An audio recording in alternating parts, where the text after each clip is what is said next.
तपाईहरु सबैजनालाई प्रभु येशू ख्रीष्टको नाममा जय मसीह। तपाईहरु सबैजनालाई म जस्मिन छेत्री। मेरो नाम मुन्ना राई, म भुटानबाट। विगतको दिनहरुमा जुन चाहिँ सेवाकाई इन टाइम प्रोफेटिक इन्टरसेसन हुन गयो, परमेश्वरले धेरै नयाँ कुराहरु सिक्ने मौका दिनुभयो, नयाँ कुराहरु जान्ने मौका दिनुभयो।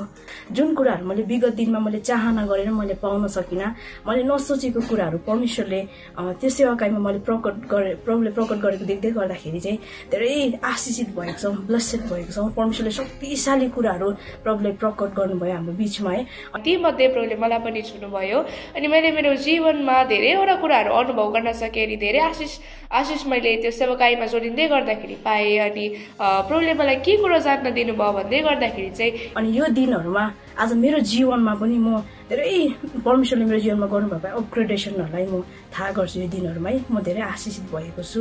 अन्तको दिनहरुमा चाहिँ आत्मामा अन्तर्वृत्ति गर्न कतिको जरुरी छ, कति इम्पोर्टेन्ट छ भन्ने कुरा प्रभुले मलाई जान्न दिनुभयो। अनि साच्चै नै यो दिनहरुमा चाहिँ हामी आत्मामा भइकन अन्तर्वृत्ति गर्न पर्ने रहेछ भन्ने कुराहरु मैले मेरो जीवनमा अनुभव गर्न सके हुन्छ। ख्रीष्टको उच्च अनि पवित्र नाममा हजुर सबैलाई जय मसीह।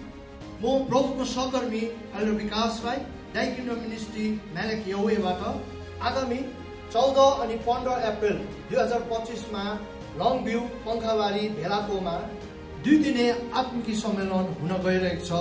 जुन सम्मेलनको मुख्य विषय छ एन्ड टाइम्स प्रोफेटिक इन्टरसेसन, अन्तिम दिनहरूको भविष्य सूचक अन्तर्वार्ता। आत्माको संसारमा अगमवक्ता गगन जोशवा गुरुङज्यूले जुन दर्शन देख्नु भएको थियो ती मध्ये आत्माको संसारमा देखिकिन अगमबानीय अन्तर्वृत्ति गर्ने दल खडा गर्दै हुनुहुन्छ।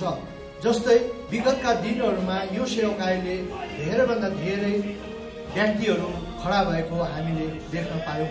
यो सम्मेलनले आत्मिक वृद्धि अनि अन्तिम दिनहरूमा भविष्य सूचक मध्यस्थता हामी मण्डलीमा कसरी गर्न सक्छौं भनी उत्साह दिन आयोजन गरिएका हौं। त्यसैकारण हामी यस सम्मेलनमा हजुर अनि मण्डली परिवार उपस्थित भइदिने हार्दिक निमन्त्रणा गर्दछौं। यस सम्मेलन बारे हजुरहरूले जानकारी लिन चाहनुहुन्छ भने तल दिएको विवरणमा तपाईहरू सम्पर्क गर्न सक्नुहुन्छ।